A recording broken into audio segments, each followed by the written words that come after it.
Hello, people of the internet. I am Eclipse, and welcome back to another My Pride AU. This one's more of a satisfying one, but needless to say, this is my pride, so expect gore, aggressive tendencies, and other triggers in the story and pictures. I'm going to do a similar thing to the last AU I did, because a lot of you seem to like it. Anyway, here we go. Farleap had been loyal her whole life to the way of Pride law, never once questioning herself or others. After all, if one was raised in a particular environment their whole life, it shouldn't strike them as strange or unusual because that's all they've ever known. With no outside reference, who's to say what's meant to be and what should change? One of Farleap's earliest memories is of a disturbingly disfigured face staring at her with a soft, kind expression. This individual would later become the bane of her existence. An unnamed sister of hers that was inferior to her in every way except for one thing. Her mother, Power Strike, an example of what all lionesses strive to be, always paid so much attention to her, yelling at her to get off the ground or stay with Sharp Tongue as the others did most of the hunting.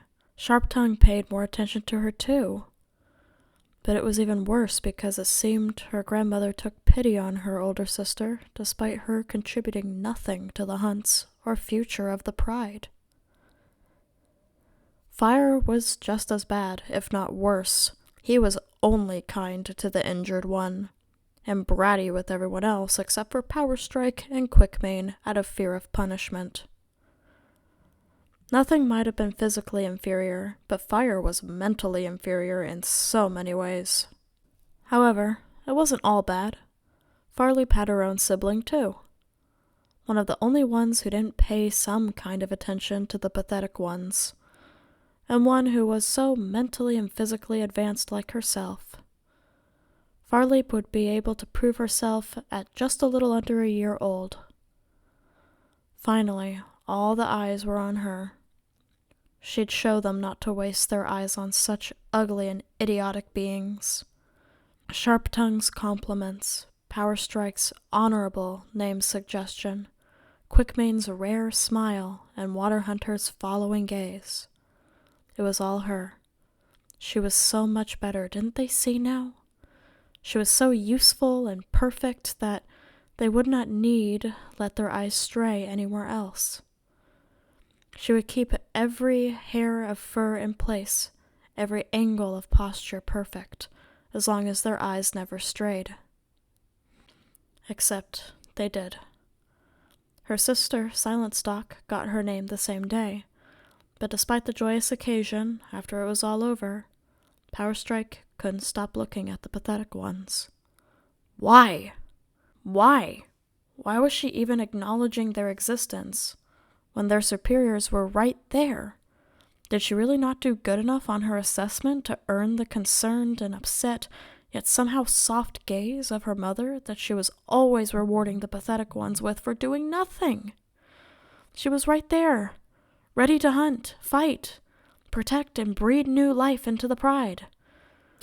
At least her father seemed fixed on her and her sister, as he also was attentive to Water Hunter's soon-to-be litter.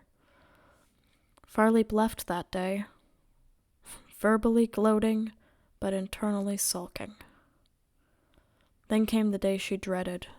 Eventually, her older sister would have to have her own naming ceremony. Why couldn't she just accept Power Strike's name quietly and out of sight? Why did she have to insist on making a fool of herself and attracting the undeserving eyes of her family? She could barely watch, and when she did see her, all she could do was spit insults. Silent Stalk egging her on as Hobblestep failed. Although she would have loved to call her Hobblestep or Slug Run, nothing was a fitting name for something that shouldn't exist. Finally, Fire was gone, and nothing was beginning to disappear more and more. Yet her mother still wouldn't look at her. No more praises, no more smiles. It was just expected for Farleap to be perfect and for nothing to do whatever. It was unfair, but this was her normal now. This was fine. She didn't need anything else.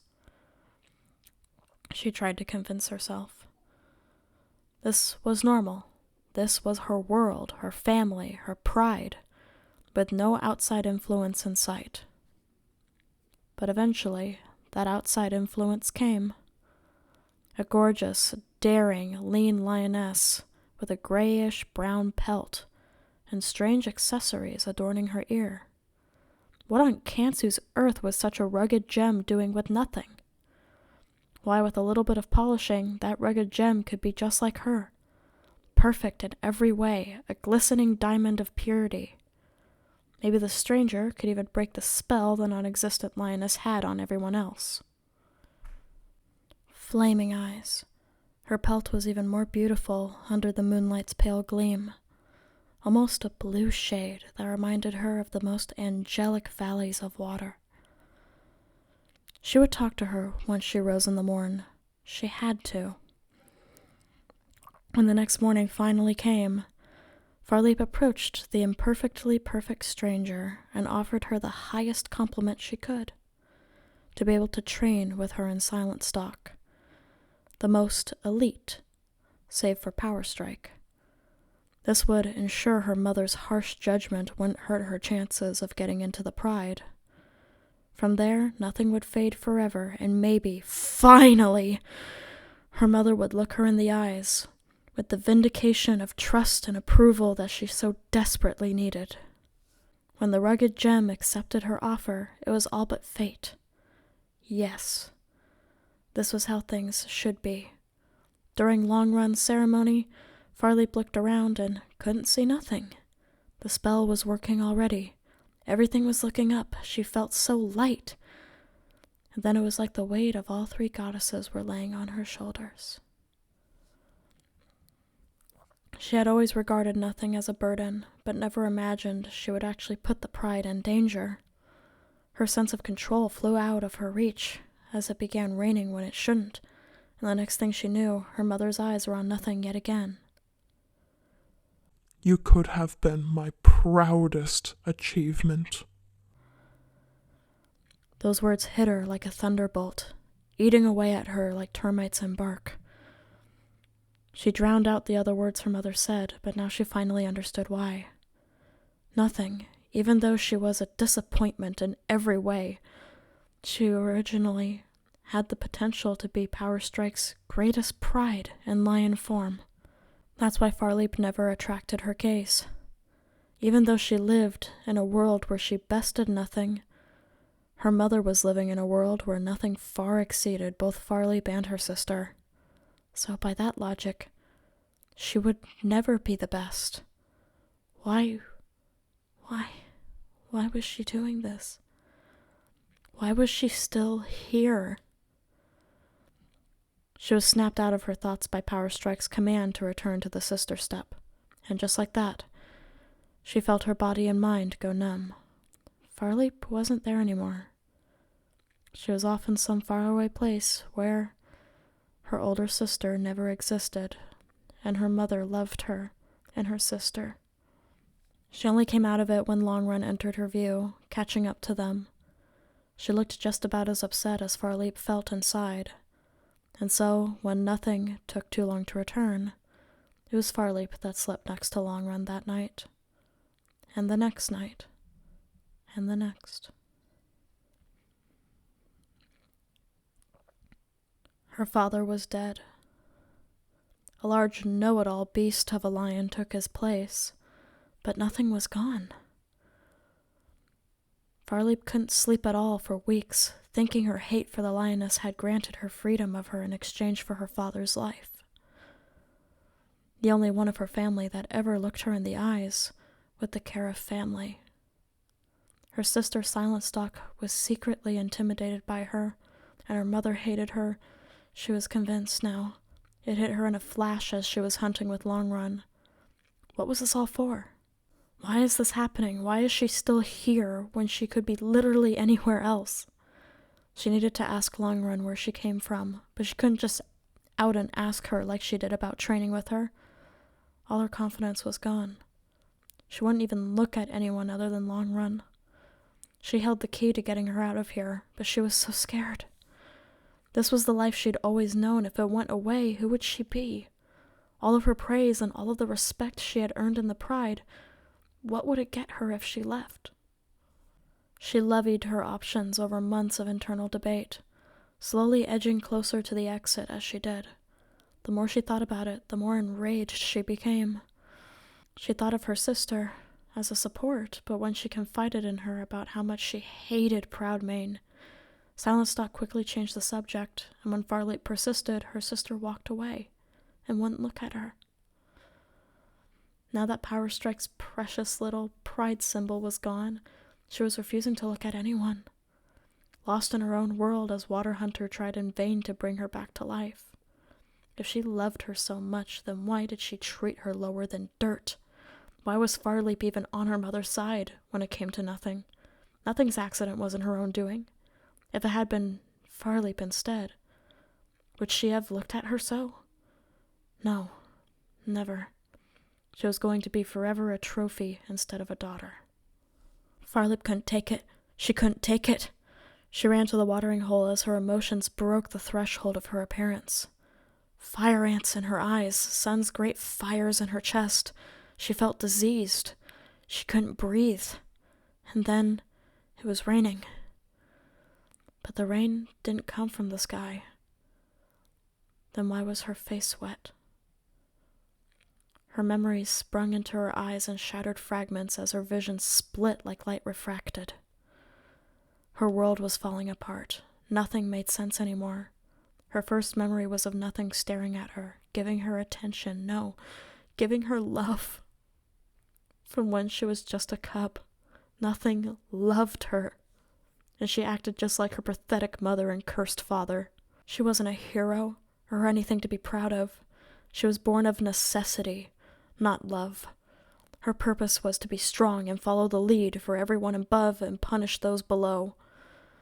Farleap felt so small and insignificant that she wondered if it were possible to just disappear. It's not like anyone would care.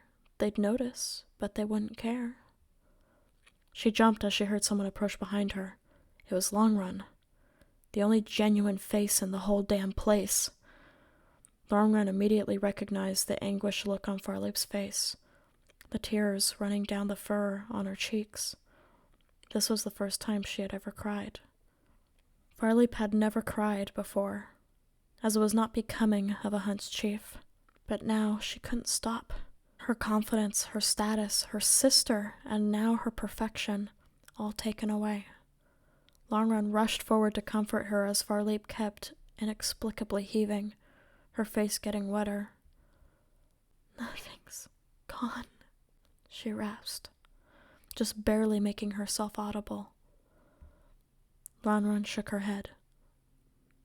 "No, she's not. I can feel her, with me. She's not gone, Farleap. We can find her." Farleap looked at her in disbelief as some of the pain finally started to leave her. "I can see her again." When Long Run nodded, Farleap had all of her confidence back. Her conviction, all of her strength, now entrusted in what she now knew without a doubt was the way out.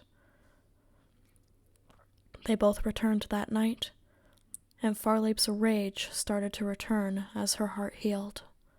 She didn't have to be perfect anymore, so she was going to be the most imperfect little shit she could be, and Long Run was in on it. They began to frequently ditch hunts, go off and joke around on the borders of the territory, at the same time mapping out their escape route for when the inevitable happened, refusing to take part in patrols and would yawn and nap any time there was an announcement. It didn't take long for Proudmane to confront them, and as he did, Farleap's anger grew. He cited all the reasons why this is wrong, and lionesses should listen to their manes without question, and how what they were doing constitutes harsh punishment. She stood in front of Long Run and snarled in Proudmane's face, daring him to do it. And he did, like reflex. He struck her across the face. That was it. All she had to put up with. All she had proven herself to be. It all truly meant nothing. Her rage boiled up faster than she could process it. Before she knew it, she was leaping at Proudmane, scratching, biting, hitting. They both went tumbling down a small hill near the sister's step as they ruthlessly tore into each other. Flesh chunks like delicate bits of grass being plucked from the ground. But Farleap didn't care. If she did die, it would be merciful of the goddesses. She felt nothing. Despite all the bites he made for her neck, she felt nothing but righteousness. Nothing hurt. Nothing ached. Farleap closed her eyes, prepared to die. The fire was back. But instead of her eyes leaking, her claws were. It was so thick and warm. Then when she opened her eyes, she was on top of the male nearly 3 times her size. He wasn't moving. She didn't even have time to fully process what she had done when she was suddenly pinned underneath her sister, Silent Stock. Strangely enough, she couldn't hear a word she was saying, but from her expression, it was her sister's turn to have her world fall apart on her. The only problem with that was that Farleap had no energy left, and Silent Stock started taking swings at what were already open wounds. She closed her eyes again, expecting Azura's teeth any moment, but then the pain stopped. She dared to open her eyes to see Hover, as that was what she admitted wanting to be called still during their planning, backing Silent Stock into a tree, snarling and yelling words she couldn't hear. Silent Stock had a bad gash on her face, which is probably what caused her to stop attacking Farleap. As she found her footing, her hearing came back just in time for Heather to say, "You all should be ashamed. Be better. Learn from your twisted rules what you can, but they won't last. We're leaving." And just like that, despite Farleap having more cuts and bruises than she could count, was practically frolicking with Hover out of the territory, not caring who was looking. All that mattered now was finding nothing, the lioness with the most amount of love in her heart. So, let me know what you guys thought of this one. I'm going to be honest, I may take a break from doing my Pride stuff because life's kind of been kicking my ass. I'm gonna start refocusing my attention on the reason why I started this channel to begin with. I'm gonna start refocusing on Secret of the Shadow, other animations, Melting Skies, maybe some continuations of Clavette's Refuge, as well as my original mutant characters that I haven't touched in years. So let me know what you think in the comments, and for some of my more acquainted subscribers out there who know some of my older content, what of my older content would you like to see? Thank you.